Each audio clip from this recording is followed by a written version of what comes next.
그 여인에게 세 명의 사위들이 있었습니다. 그 세 명의 사위가 바로 본인 장모를 얼마나 사랑하는지에 대한 테스트를 하기 위하여서 약간 무모한 도전을 했습니다. 산길을 걸어갔는데 그 산길 옆에, 아니 산책길에 옆에 바로 강변이 있었습니다. 그 장모님이 갑자기 강변에 뛰어들었습니다. 이때 첫 번째 사위가 앞뒤 계산도 하지 않고 그 장모를 살리기 위하여서 뛰어내려갔습니다. 그리고 그 다음날 백화점 상품권을 보내면서 메모지에 고맙네 자네 장모가 라고 그렇게 쓰여져 있었습니다. 둘째 사위 또한 마찬가지로 이와 같이 테스트를 하였습니다. 바로 둘째 사위 또한 첫째 사위와 같이 바로 강변에 뛰어내린 바로 그 장모를 살리기 위해서 앞뒤 가리지 않고 그 장모를 살려냈습니다. 그리고 난 후에 백화점 상품권을 보내주셔서 바로 메모지에 고맙네 장모가 라고 자네 장모가 라고 써져 있었습니다. 그리고 세 번째 사위를 테스트하기 위하여서 산책을 걷고 있는데 여전히 똑같이 행동했습니다. 그런데 세 번째 사위는 구하지도 않고 그냥 도망갔습니다. 도망갔더니 다음날 백화점 상품권뿐만 아니라 고급 세단이 집 앞에 딱 놓여져 있었습니다. 그리고 메모지에 이렇게 써져 있었습니다. 고맙네 자네 장인이라고 그렇게 쓰여져 있었습니다. 네. 네, 여러분들 약간 반응이 좀 느려서 제가 당황했습니다. 네, 아무튼 여러분들 우리의 인생은요 시험이 있습니다. 항상 이와 같은 시험이 있기에 우리들은 항상 인생의 질문을 받는 것 같습니다. 예수님 또한 마찬가지인 것 같습니다. 예수님 또한 공생애를 시작하기 전에 시험을 받으셨습니다. 사단에게 질문을 받았고 예수님 또한 바로 제자들의 마음을 알기 위해서 여러 가지 질문을 하였습니다. 그리고 예수님을 공격을 하였던 바로 종교 지도자들 또한 예수님을 시험고자 하는 그러한 질문들이 있었다라는 것입니다. 여러분 그렇지만 결론적으로 이야기했을 때는 그 질문에서는 그 사람의 의도와 가치관과 세계관이 묻어나 있는 그런 질문들이 상당히 많다라는 것입니다. 금요기도회 때 봤던 그 질문을 한번 보았으면 좋겠습니다. 누가복음 10장의 말씀을 한번 띄워줬으면 좋겠습니다. 여러분들만 한번 읽어보겠습니다. 시작.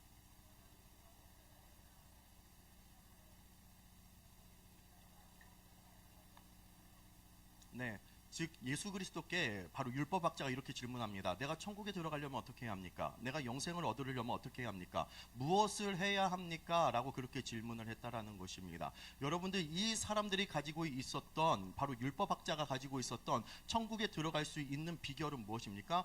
무엇을 하는 것입니다. 여러분들에게 똑같이 질문하겠습니다. 여러분은 천국은 어떻게 들어갑니까? 우리가 무엇을 한다고 해서 우리가 어떤 업적과 우리의 어떤 공로와 어떤 착한 일을 쌓는다고 해서 바로 우리가 천국에 들어갑니까?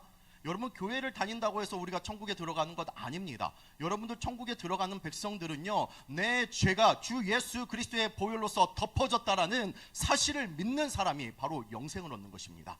바로 천국을 가는 자녀라는 것입니다. 그렇지만 이 율법학자는요 자기가 생각하는 316가지의 율법을 다 지켜야 천국의 자녀가 되어진다라고 생각을 했습니다. 아닙니다. 여러분들 율법에 완성되어 주시는 그 예수님을 우리가 믿고 바라봤을 때 우리가 비로소 천국의 자녀가 되어진다라는 것입니다.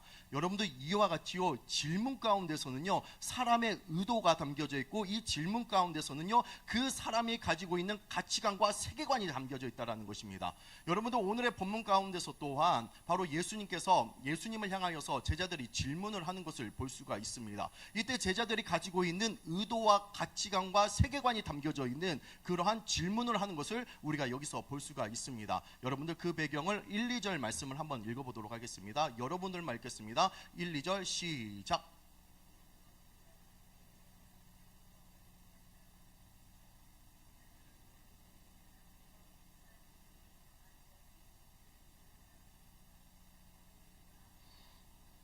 예수님께서 길을 가셨습니다. 그때 한 맹인을 바라봤습니다. 바로 소경을 바라봤죠. 예수님께서 바라보시니까는 누구 또한 바라봤겠습니까? 제자들 또한 제자들의 시선이 바로 소경에게 있었다라는 것입니다. 그래서 제자들의 시선이 소경에게 있음으로 인해서 예수님 앞에 이렇게 질문을 합니다. 소경이라는 그런 고통을 당하는 이유가 바로 자신의 죄 때문입니까? 아니면 부모의 죄 때문입니까? 라고 그렇게 질문을 합니다. 즉 이들의 질문 가운데 그들의 세계관과 그들의 가치관은 어떠한 세계관이 가지고 있습니까? 고통을 당하는 것은 뭐 때문이다? 죄 때문이다 라는 그러한 큰 전제가 그들의 머리 가운데 있습니다. 여러분들 일부분적으로는 맞는 말일 수가 있습니다. 그렇지만은 우리가 무조건 고통을 당하는 것은요, 무조건 죄 때문이 아닙니다. 바로 여기 결론적으로 이야기한 것처럼 하나님께서 하시는 일을 나타나기 위해서라는 것입니다. 여러분들 이러한 개념과 이런 가치관과 세계관 가운데 신앙생활하고 있는 사람들이 얼마나 많은지 모르겠습니다. 어떤 집사님이 고통 가운데 있으면 바로 그 집사님이 하나님의 말씀 가운데 순종하지 않아서 그래, 하나님께 매맞고 있는 중이야 라고 그렇게 고통을 받고 있는 이웃을 함부로 판단하는 경우가 우리에게 얼마나 많습니까? 대표적으로 여러분들 일본에 쓰나미가 있었을 때 그 일본의 이웃들이 얼마나 고통을 받고 있었습니까? 그런데 한국의 어떤 교계의 어르신들은 바로 이렇게 해서 그랬습니다. 바로 일본이 하나님의 심판을 받는 것이다 라고. 여러분도 어떻게 보면 일부분적으로 맞는 말입니다. 그렇지만은 그들이 고통을 받는 것이, 그들이 심판을 받고 그들이 고통을 받는 것은 죄 때문이다 라고 단정지어서는 말해서는 안 된다라는 것입니다. 여러분들 고통을 받고 있는 이웃을 향하여서 평가의 대상으로 바라보지 마시기 바랍니다. 여러분, 하나님께서는요, 고통을 받고 있는 사람들을요, 바로 관계의 대상으로 바라보고 있다는 것입니다. 욥을 한번 생각해 보시기 바랍니다.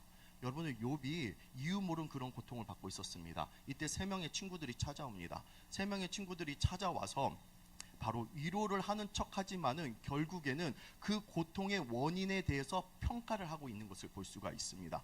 그렇지만은 하나님의 의도는 어떻습니까? 욥기의 의도는요, 이것입니다. 여러분들, 바로 너의 죄 때문에 고통을 당하는 것은 아니지만은 너는 죄를 단 한 번도 짓지 않은 그런 의로운 사람은 아니잖아. 그렇기 때문에 그 의로움의 판단과 의로움의 뜻은 누구에게만 있다? 하나님께만 있다라는 것을 알려주기 위함이라는 것입니다. 즉 욥과 하나님과의 관계를 다시 한번 회복시키기 위하여서 바로 욥기의 말씀이 있다라는 것입니다. 그렇기 때문에 여러분, 고통의 대상 가운데 있는 이웃을 향하여서 여러분들이 평가의 대상으로 바라보는 것이 아니라 하나님과의 관계의 회복의 대상으로 여러분들이 바라보시길 바랍니다.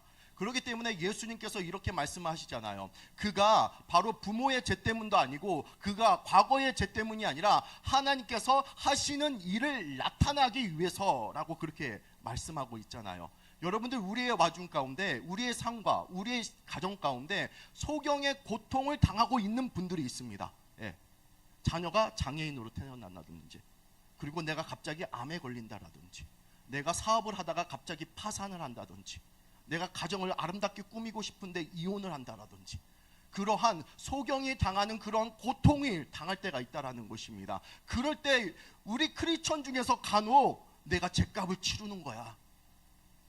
그리고 불교적인 그러한 개념을 가져와서 나의 업보 때문이야. 그리고 이상한 이단적인 사상을 가지고 와서 가문에 흐르는 저주 때문에 그러는 거야 라고 그렇게 말하는 분들이 있습니다. 아닙니다. 여러분, 고통을 통하여서, 소경과 같은 그런 고통을 통하여서 하나님께서 하시는 일을 여러분들의 가정과 여러분들의 삶과 신앙 가운데 분명히 나타나기를 원하신다라는 것입니다.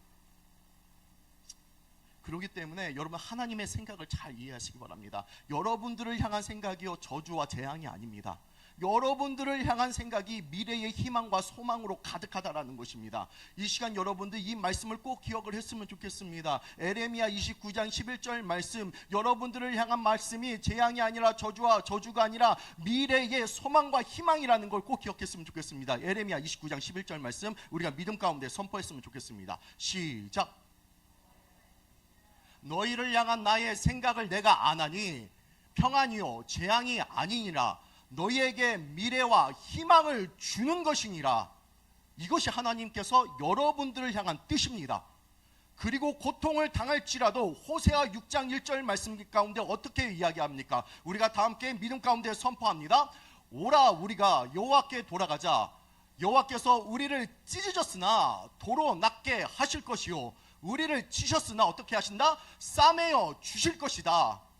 아멘입니까? 이것이 우리를 향한 하나님의 뜻입니다. 네, 제가 새벽 예배 때 말씀한 것처럼 하나님께서 우리에게 심판을 내리는 이유는요, 바로 우리에게 저주하기 위해서, 벌을 내리기 위해서가 아니라 심판의 목적의 끝은요, 회복하기 위해서라는 것입니다. 도로 싸매어 주기 위해서. 여러분들의 관계를 회복시켜주기 위해서 바로 여러분들을 가끔씩 고통 가운데 내몰아 갈 때가 있다는 것입니다. 어떠한 여인을 소개하겠습니다. 1820년대에 있었던 여인입니다. 그 여인이 갑자기 눈이 아파서 6살 나이에 안과 의사 선생님께 찾아갔습니다. 그런데 안약을 잘못 넣어서 그 안약 때문에 갑자기 실명하게 되었습니다. 6년 동안 어린 시절에 아름답게 봤던 그런 세상이 보이지 않으니까는 얼마나 그 마음이 억울하겠습니까? 아프겠습니까? 그리고 그 마음 가운데 나는 하나님 앞에 저주를 받았다라고 그렇게 생각하지 않았을까요? 그런데 그는요, 다행히 믿음의 집안 가운데 믿음의 할머니가 있었습니다. 그 믿음의 할머니가 안타깝게 자기의 손녀가 바로 성경책을 읽지 못하니까는 성경을 암송시키는 훈련을 계속 시켰습니다. 그래서 그가 노년 시대 때 성경 66권을 다 암송을 했어요. 대단하죠. 네. 그렇기 때문에 여러분들 성경 66권 다 읽었다라고 자랑하지 마세요. 네. 여러분들 계속 암송했으면 좋겠습니다. 아무튼 이러한 암송된 것이 자기의 머릿속에, 자기의 마음 가운데 이 영감 속에서 계속 살아 움직이기 때문에 하나님을 향한 아름다운 시를 계속 지었어요. 그 아름다운 시가 너무나 감동이 되어서 지금까지도 찬양의 가사로서 불려지고 있다는 것입니다. 우리가 너무나 잘 알고 있는 찬양입니다. 예수로 나의 구주 삼고 나의 갈 길 다가도록 예수 나를 위하여. 그녀가 다 지었던 곡입니다. 네. 고통을 통과해서 하나님께서 하시는 일을 그녀의 삶 가운데 나타내었다는 것입니다. 네. 여러분들, 하나님께서 행하신 일들이 바로 이와 같은 일입니다. 또 한 가지 이야기 한 번 더 하겠습니다. 여러분, 닉 부이치치라는 그러한 인물을 아실 겁니다. 한번 화면을 띄워줬으면 좋겠습니다. 닉 부이치치에 관련된 그러한 책은 많이 알고 있지만은 여러분들, 그의 아버지가 지었던 그 책을 한번 소개해드리겠습니다. 그 아버지가 이 아이가 태어났을 때 그 심정에 대해서 이렇게 토로하였습니다. 그 토로한 것을 제가 한번 읽어드리겠습니다. 이렇게 읽겠습니다. 첫 아들로 태어난 닉이 팔과 다리가 없는 아이로 태어난 아이를 알고 그 현실을 받아들이기 참 힘들었다. 집으로 차를 몰고 오는 내내 거대한 슬픔의 파도가 계속 내 마음을 강하게 때렸다. 그 슬픔은 장애아가 태어났다는 것 때문이 아니라 기대했던 아이가 태어나지 않았다는 사실에서 비롯된 감정이었다. 내 불신과 절망은 이내 활활 타오르는 분노로 발전했다. 그리고 하늘을 향해 이렇게 외쳤다. 하나님, 저희에게 왜 이러시나요? 도대체 왜? 라고 그렇게 외쳤다라는 것입니다. 여러분들, 그렇지만 이 가정이 고통을 잘 통과했어요. 그리고 3절 말씀 가운데 있는 하나님께서 하시는 일을 맛보았다라는 것입니다. 여러분, 20세기와 21세기 가운데 복음을 가장 많이 증거했던 목사님이 누굴까요? 빌레 그레이엄 목사님이에요. 그리고 두 번째로 복음을 가장 많이 증거했던 분이 누굴까요? 닉 부이치치예요. 닉 부이치치예요. 사지가 없어요. 그렇지만 하나님의 일을 위해서 이렇게 크게 쓰임을 받잖아요. 여러분들, 혹시 소경과 같은 그런 고통을 당하고 있는 분들이 있습니까? 절대로 여러분들 불교적인 생각, 그 가치관 가운데 나의 업보 때문이야, 나의 죄 때문이야, 가문에 흐르는 저주 때문이야 라고 생각하지 마시길 바랍니다. 하나님께서 여러분들을 통해서 하시고자 하는 일들이 있다라니까요. 그것을 믿고 간구하시길 바랍니다. 여러분, 3절 말씀 다시 한번 바라봤으면 좋겠습니다. 하나님께서 하시는 일을 나타내고자 하심이라. 여기서 하시는 일이라는 것은 여러분들 시제로 바라봤을 땐 과거형입니까? 미래형입니까? 미래형입니다. 그리고 여기 일이라는 것은 바로 우리들에게 부어진 그러한 사명이라는 것입니다. 즉, 고통을 제대로 통과하는 자들에겐 미래적인 사명이 있다는 것입니다. 여러분은 교회적으로 아픔과 상처가 있습니다. 여러분들, 우리 교회 또한 마찬가지입니다.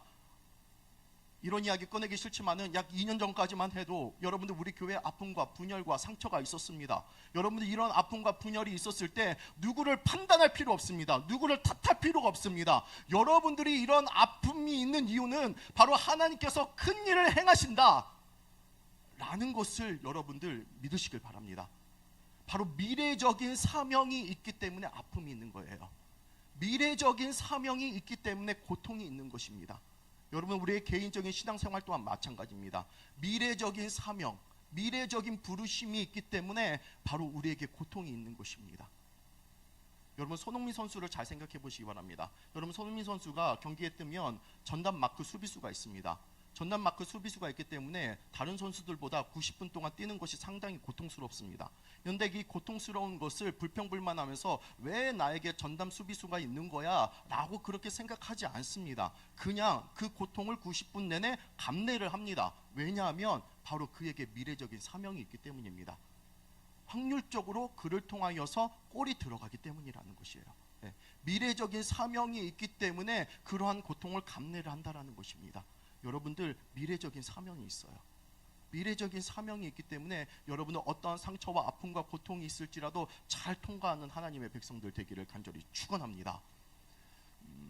다시 한번 성경으로 돌아가겠습니다. 여러분 성경에 보면요, 예수님께서 이 소경을 치유하는 방법이 아주 독특합니다. 한번 5절 6절 말씀을 6절과 7절이군요. 6절과 7절 말씀 한번 읽어보겠습니다. 시작.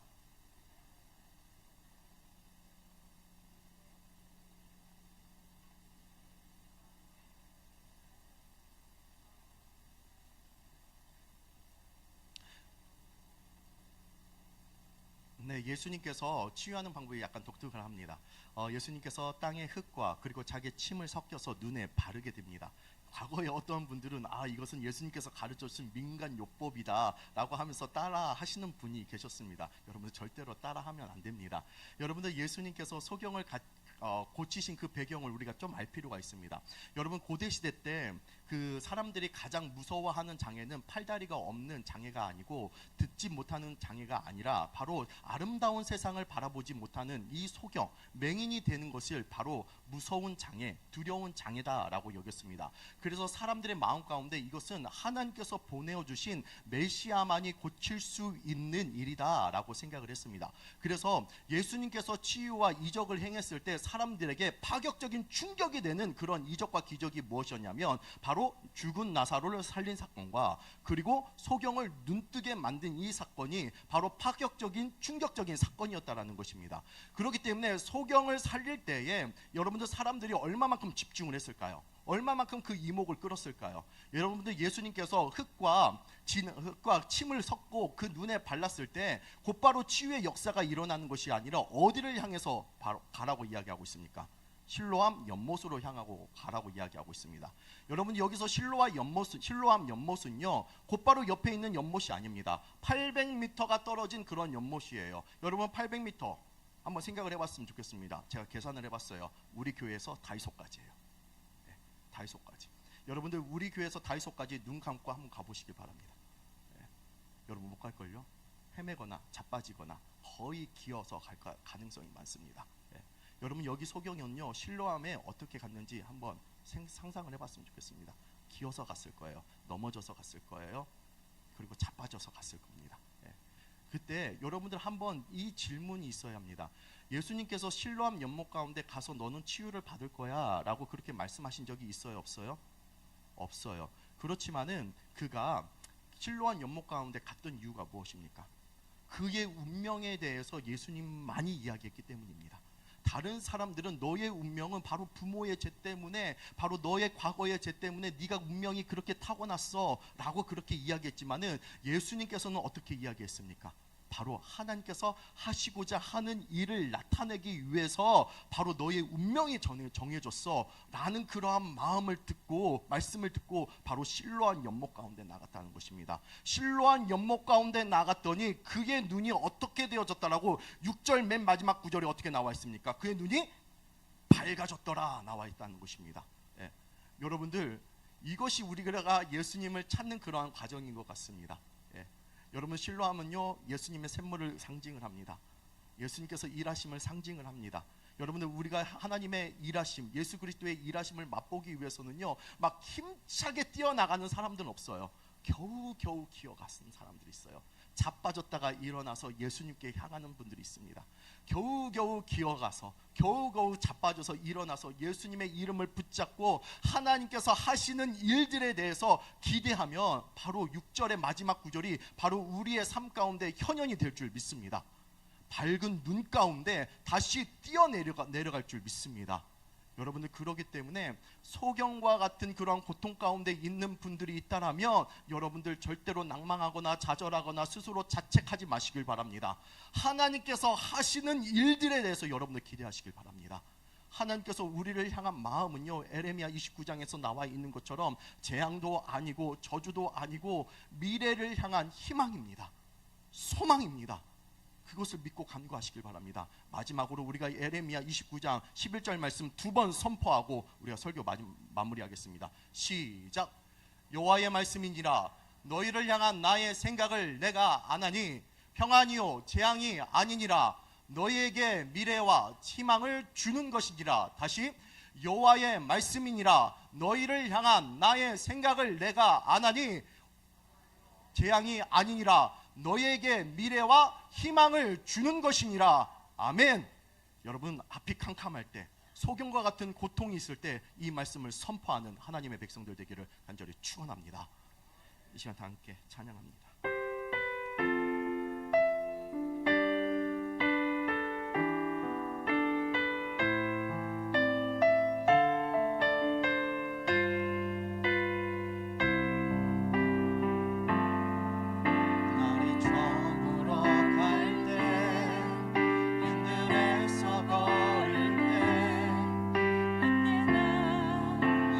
하나님의 때 내 힘으로 안 될 때 내 힘으로 안 될 때 빈손으로 걸을 때 내가 고백해 여호와 이래.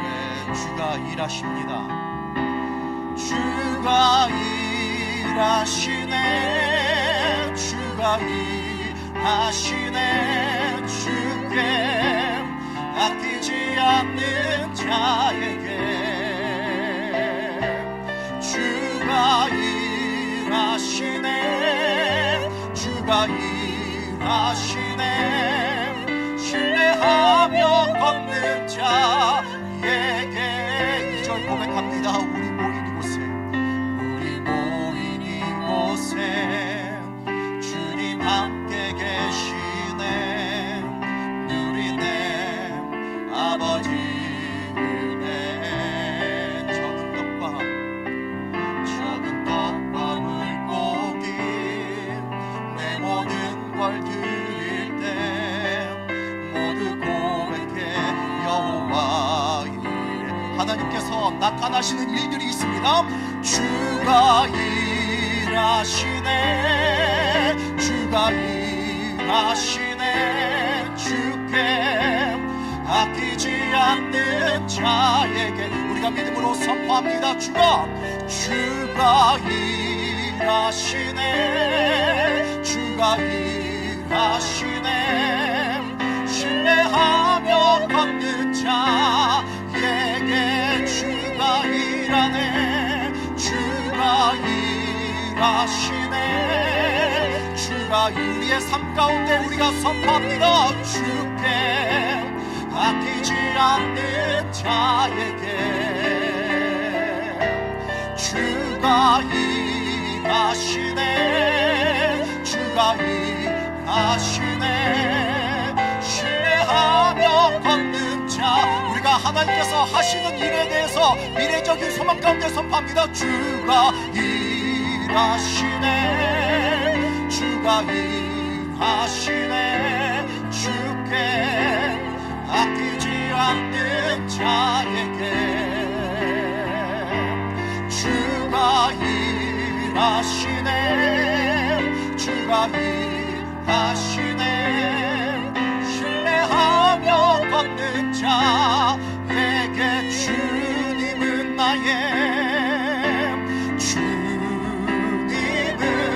나의 산성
주님은 나의 요새, 주님은 나의 소망, 나의 힘이 되신 여호와. 여러분들 어떤 고통 가운데 있으면 자책하지 마세요. 업보다 나의 죄 때문이다, 가문에 흐르는 저주다, 나는 그러한 착각 속에 빠지지 마시기 바랍니다. 고통이 있는 이유는 하나님께서 하시는 일 때문이에요. 하나님의 하시는 일을 여러분의 가정과 여러분의 삶 가운데 나타내기 위해서입니다. 그것을 믿으세요. 그것을 믿을 때 여러분들의 어두웠던 소경과 같은 눈이 밝아질 줄 믿습니다. 6절의 말씀이 현현될 줄 믿습니다. 여러분들 더욱더 믿고 간구하면서 하나님, 내가 고통 가운데 하나님의 일하심을 기대케 하여 주시옵소서 라고 이 시간 우리가 주여 한번 외치고 하나님 앞에 기도합니다. 주여, 하나님 아버지, 하나님 아버지, 우리 성도와 아버지 우리 교회와 아버지 우리의 삶 가운데 아버지 주께서 일하여 주시옵소서. 하나님 아버지, 우리가 낭망하는 것이 아니라 누구의 죄 때문도 아니라 온전히 하나님께서 하시는 일을 나타내기 위해서입니다. 하나님 아버지, 내가 내 뜻대로 되지 않는다고 해서 원망하거나 낭망하지 않는 것이 아니라 결국에는 아버지 하나님의 뜻이 내 신앙과 내 삶과 내 가정 가운데 드러난다라는 아버지 사실을 믿고 간구하며 나갈 수 있는 아버지 우리를 되게 하여 주시옵소서. 너희를 향한 내 생각은 재앙과 저주가 아니니라 바로 미래의 소망과 희망이니라 라고 아버지께서 선포하였사오니 하나님 아버지, 이 말씀을 아버지 믿고 간구하며 나갈 수 있는 아버지 우리를 되게 하여 주시옵소서. 아버지 믿음 가운데 나가게 하여 주시옵소서.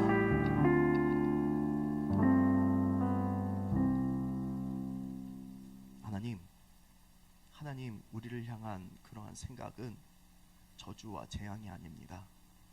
하나님, 우리를 향한 놀라운 계획하심은 미래의 희망이요 미래의 소망입니다. 우리를 치실지라도 우리를 감싸 안아 주시는 분이 하나님이십니다. 회복할 때까지 우리를 감싸 안아 주시고 나를 견인해 가 주시는 분이 바로 우리 하나님이십니다. 아버지, 그 하나님을 믿고 간구하게 하여 주시옵소서. 너무나 고통스러운 순간에 있을 때 낭망하지 않게 하여 주시옵소서. 스스로를 자책하지 않게 하여 주시옵소서. 아버지, 믿음을 부여잡고 하나님께서 일하신다, 하나님 내 삶 가운데 일하신다 라는 그러한 사실을 선포하게 하여 주시옵소서. 그럴 때 미래적인 소명과 미래적인 소망을 가지고 더욱더 전진하며 나갈 수 있는 하나님의 백성들 되기를 간절히 소망하오니 하나님께서 이끌어 주시옵소서. 이번 것 사랑 많으신 예수 그리스도의 이름으로 기도합니다. 아멘.